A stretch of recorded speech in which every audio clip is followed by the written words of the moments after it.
Et bonjour à tous et bienvenue sur la chaîne. Aujourd'hui, je vous propose de découvrir une pièce majeure de l'histoire de Yu-Gi-Oh! OCG, à savoir Magic Ruler. C'est un set sorti en avril 2000 au Japon et uniquement au Japon.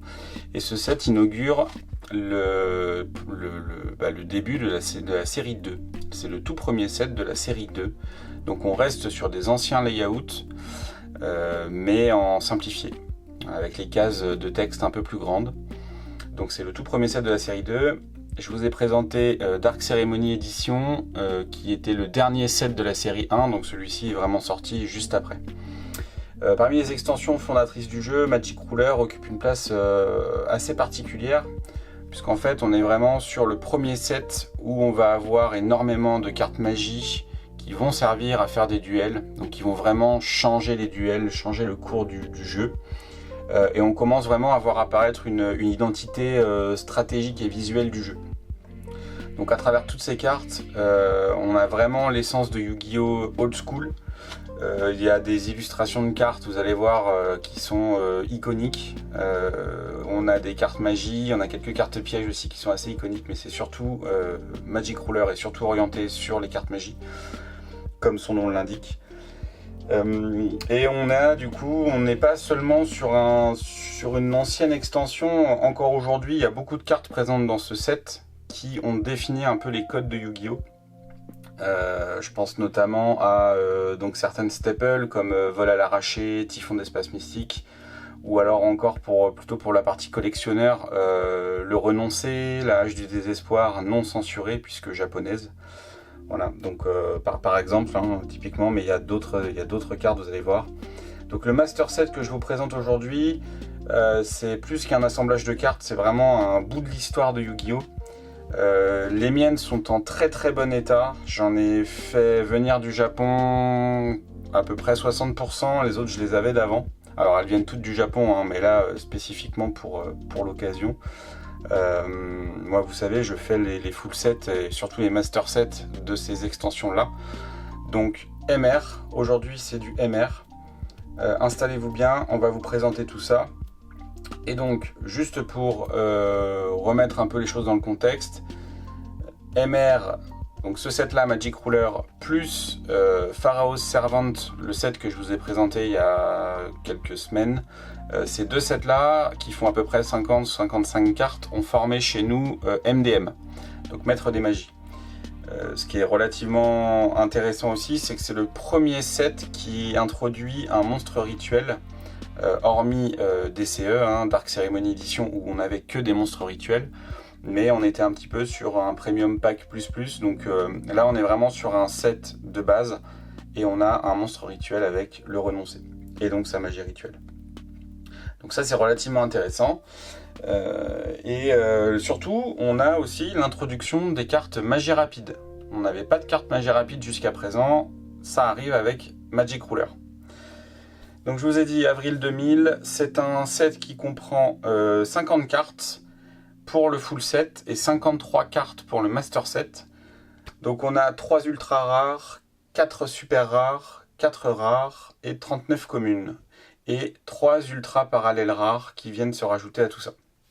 Et donc sans plus tarder, on est parti sur, dans un premier lieu, alors ça, il me semble que c'est le soldat pingouin. Le chevalier pingouin. Voilà, en commune. Alors étonnamment, premier set de la série 2, on commence par une carte commune en MR001. Ce qui est relativement atypique. On ne connaissait pas trop ça, donc voilà, carte commune. Ensuite, carte emblématique, la hache du désespoir. La série 2 introduit les références, ainsi que l'œil d'Anubis, qu'on n'avait pas jusqu'à présent. Vous l'avez vu dans Dark Ceremony Edition, on n'avait pas l'œil d'Anubis, on n'avait pas les références, et ils ont commencé à introduire aussi les petits logos. Alors surtout sur certaines magies, il me semble que les petits logos apparaissaient déjà, mais voilà, donc là, hache du désespoir, non censurée, donc avec la tête, le crâne avec la tête de mort, et ici on la retrouve en super rare. Donc vraiment cette emblématique carte magie. Hein. Carte magie dès la deuxième, super rare. Très sympa. Ensuite, on continue avec les cartes magie. Le pendentif noir, ce coup-ci en rare. Uniquement le titre qui brille. MR 03.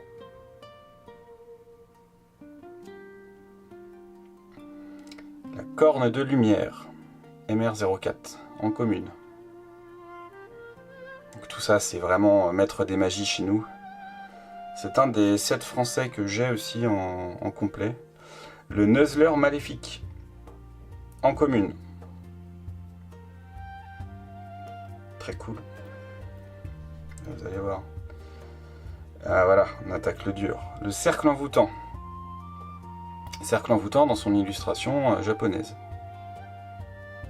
Donc ici en ultra rare. Étonnamment, la première ultra rare du set, ce n'est pas une carte magie, c'est une carte piège.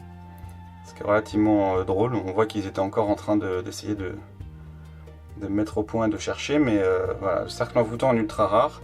Et sa version ultra parallèle rare. Puisque ici, moi, c'est le master set que je vous présente.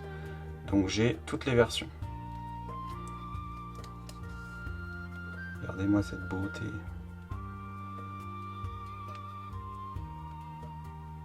Normalement, on voit plutôt bien l'effet ultra parallèle. Donc avec l'effet glossy sur la carte. Très très très sympa.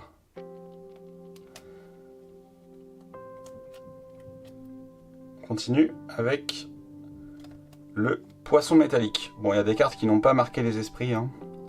Le poisson métallique en fait partie.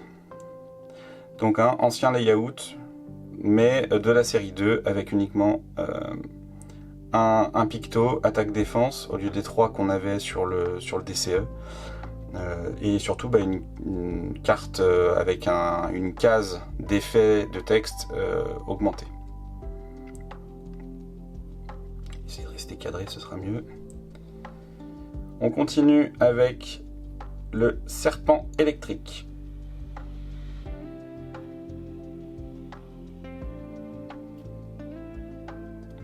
La reine oiseau. Des cartes qui sont vraiment très très moches. Reine oiseau.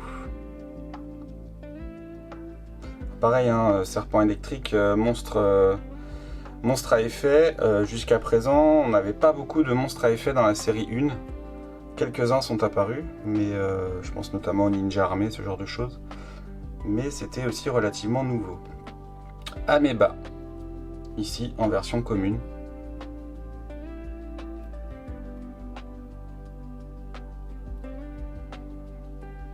Le pan, 1700-1500, un sacrifice. Rien à dire de plus, si ce n'est que c'est pas foufou. Ah, là on attaque du lourd. Maa Vailo. Bien connue chez nous hein, dans MDM. Elle, sa particularité, c'est qu'elle combotte avec les cartes d'équipement. Et donc pour chaque carte d'équipement sur le terrain, elle gagne, je crois que c'est 500 d'attaque. Donc elle peut vite, elle a 1550, aucun sacrifice. Elle peut vite monter avec une ou deux cartes d'équipement à 2, 3000, 2500, 3000 d'attaque. Ça c'est très très fort ça. Maa Vailo en commune. On continue avec le gardien de la salle du trône. Il me semble que cette carte là c'est son premier reprint. C'était une carte de promo jusqu'alors. Et là ils l'ont reprint pour Magic Ruler.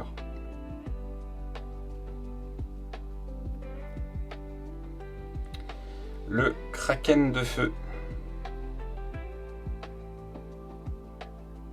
MR14. Minard. MR15. Donc tout ça c'est de la commune. Hein. Griggle. Griggle en MR16. On commence à avoir à partir de ce premier set de la série 2, on commence vraiment à avoir un petit panel, cartes magie, cartes pièges, monstres normaux, monstres à effet. commence vraiment à, comme je vous disais aux présentations du début, à avoir un jeu Yu-Gi-Oh qui se construit réellement. Tion numéro 2 en MR17 est toujours en commune. Vous voyez, la mienne n'est pas en très bon état, mais bon, pour une carte commune, ça se remplacera à un moment. L'ancien de la forêt en MR18.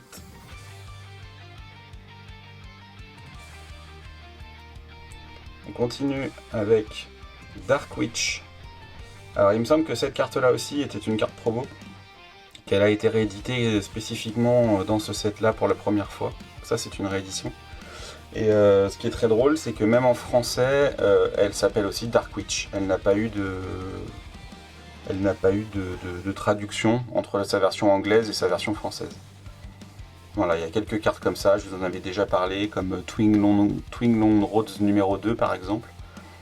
Ce sont des cartes qui ne sont pas, qui gardent leur traduction anglaise d'origine. Ils ne se sont pas embêtés à les traduire. On continue avec Bulletin Météo. Bulletin Météo.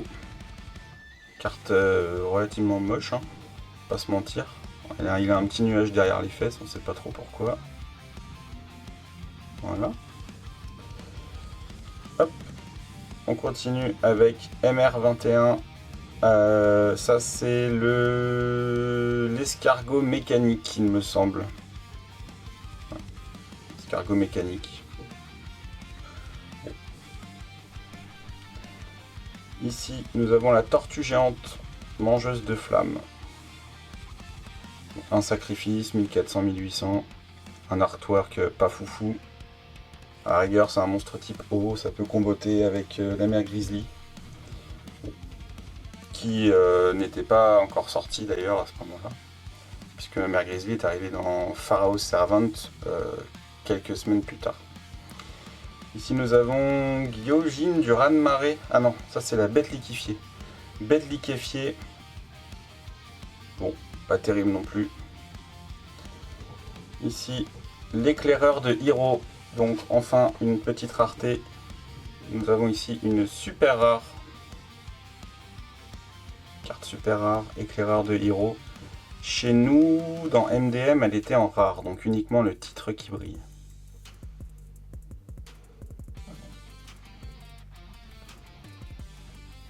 Voilà, Gyojin du raz-de-marée. Donc pareil, cette carte-là était une carte promo d'un jeu vidéo, il me semble, et là ils l'ont réédité, c'était certainement un jeu Game Boy. Donc 1650, 4 étoiles, c'était très très fort quand c'est sorti.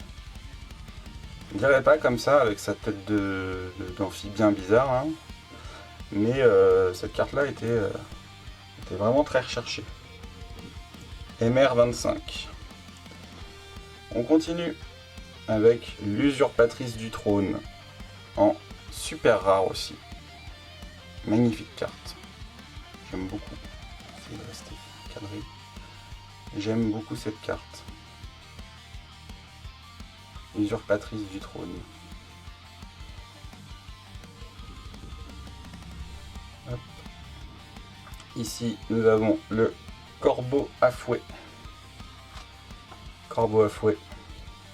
4 étoiles, 1650. Là, on commençait vraiment à avoir des cartes jouables hein, par rapport au volume ou même au premier set. Ça commençait à être très intéressant sur certaines cartes. Alors là, ça c'est très bon ça. Ici, nous avons la machine à sous. Alors, machine à sous, elle a été jouée par Bandiken sur l'île des duellistes. Donc c'est une carte relativement emblématique au Japon. Chez nous, elle n'a pas eu le même impact.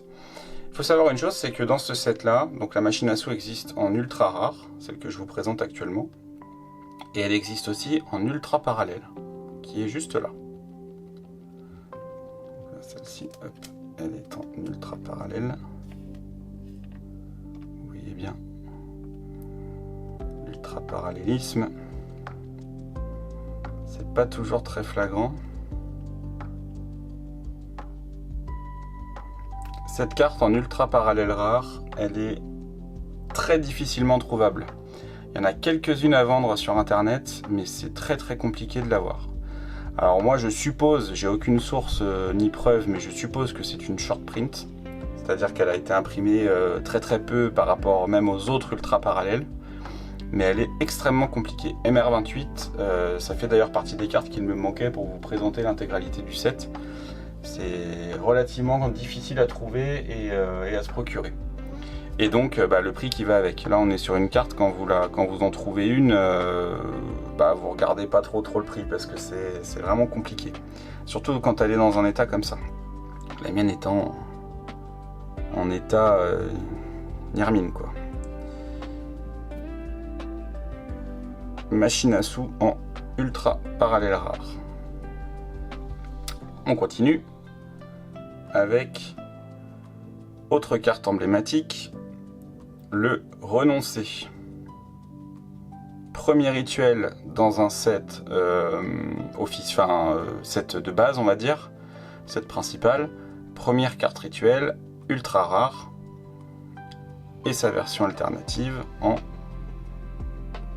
ultra parallèle rare. Alors là ça brille un peu plus que sur la machine à sous.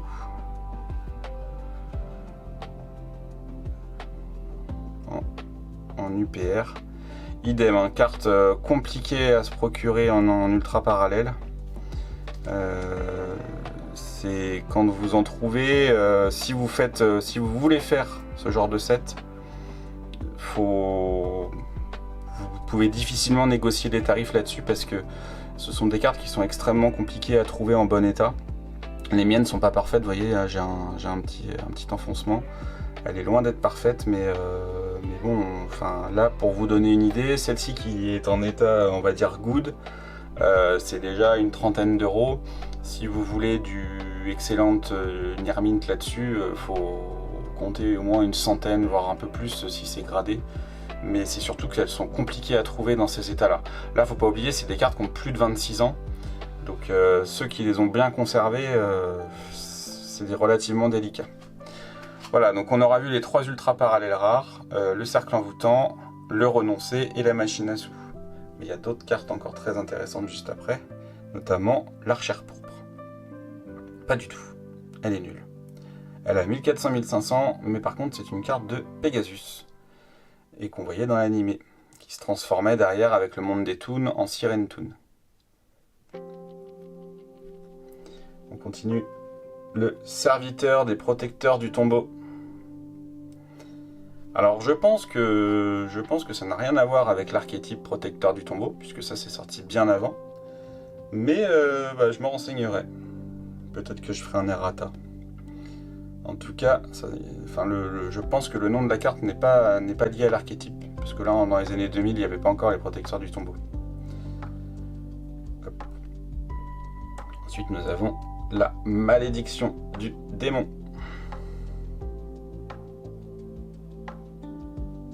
Les artworks de cette époque-là, surtout dans cette série 2, là, c'est vraiment très très sympa. Ah, voilà. J'en avais pas parlé. Le gobelin parvenu. Ça pareil, hein, c'était extrêmement recherché. Ça te permettait, il me semble, de payer, il faut payer 1000 points de vie et tu pouvais piocher une carte, ou enfin, il y avait un effet comme ça qui était relativement intéressant. Alors bizarrement à l'époque c'était peut-être pas trop joué ça, parce que perdre 1000 points de vie ça devait sembler être une catastrophe, mais c'est venu après en fait dans le jeu un peu plus moderne. Pareil, hein, péage, carte très fortement jouée. Ici en version rare. Gobelin parvenu était en commune. Le péage est en rare.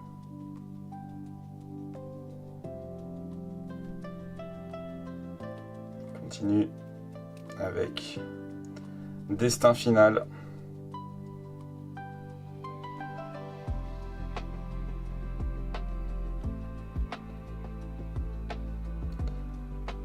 Le vol à l'arraché. Ça aussi. Qu'est-ce que c'était cool comme carte. Encore aujourd'hui, bon, la plupart des cartes que je vous présente là sont dans la banlist parce que beaucoup trop fortes pour le jeu actuel. Mais voilà, ça c'est MDM quoi. On est vraiment sur des cartes de MDM. Et moi, ça c'est vraiment toute mon enfance. D'autant plus avec mon layout fétiche, à savoir le layout japonais. Ici, on a le cœur du sanctuaire. En commune. En rare, nous avons confiscation.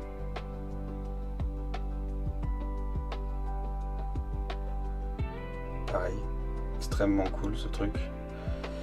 En version rare, le duo de délinquants. Incroyable carte. En version commune.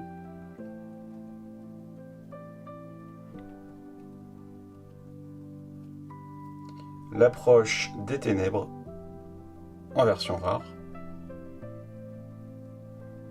Donc il me semble que dans Pharaoh's Servant, ça suivait vraiment une partie de MDM. J'ai pas regardé pour ce set, mais je pense qu'ils ont vraiment gardé la continuité. C'est peut-être aussi pour ça qu'on commence avec le chevalier pingouin en carte commune.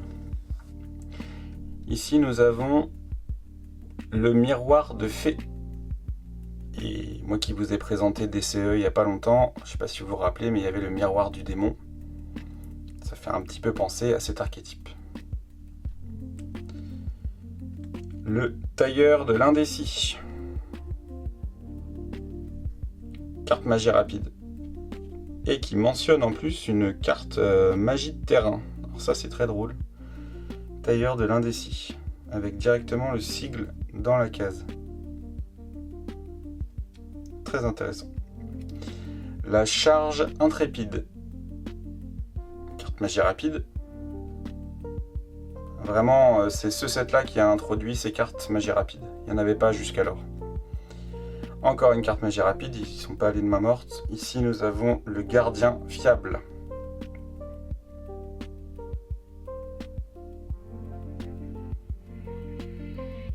La sentinelle inflexible en super rare. Ces cartes sont vraiment magnifiques. J'aime beaucoup.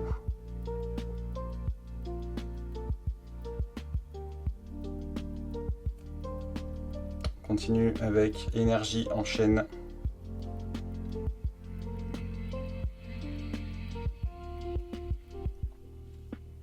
Le typhon d'espace mystique. Pour la première fois. Son tout premier print japonais. Typhon d'espace mystique. MST. Alors, il porte pas très bien son acronyme pour la France, mais banger ça aussi. On continue avec la tornade géante.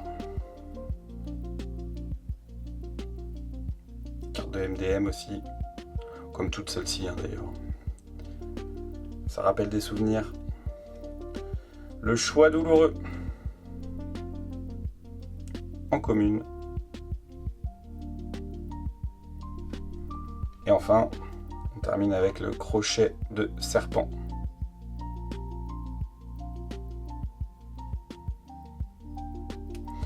Voilà, donc juste pour vous remontrer les petites UPR parce qu'elles font quand même très plaisir.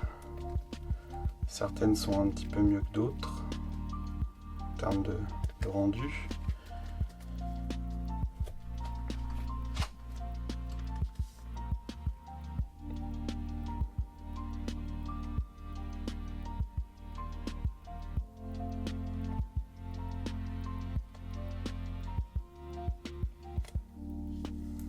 Le cercle envoûtant.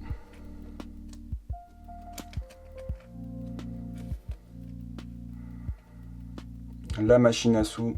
C'est vraiment celle-ci qui est la carte la plus difficile à trouver de ce set. Machine à sous en ultra parallèle. C'est assez compliqué. C'est même pas forcément toujours une question de prix, c'est parce que ça reste des cartes relativement accessibles par rapport à d'autres, comme les héros élémentaires en Ultimate en français par exemple, ce genre de choses. Mais là c'est vraiment, les héros élémentaires on les trouve, on en voit passer. Ces cartes-là c'est plus délicat. Et le renoncer en UPR. Bon écoutez, j'espère que cette vidéo vous a plu. Ça vient faire la continuité avec, avec le restant des sets. J'ai encore beaucoup d'autres sets à vous présenter. Mais voilà, ça fait partie Magic Ruler, déjà c'est le premier de la série 2, et puis c'est vraiment l'introduction de toutes ces cartes magie enfin moi je suis très nostalgique de ce moment-là de Yu-Gi-Oh! N'étant pas joueur, puis étant un petit peu ancien on va dire, hein, c'est toujours un bonheur de revoir ces cartes. Voilà, bah écoutez, on va passer au rangement. Je vous dis à la revoyure, prenez soin de vous, et puis n'hésitez pas à vous abonner, à laisser un petit commentaire si ça vous a plu. Et puis à bientôt. Allez, ciao.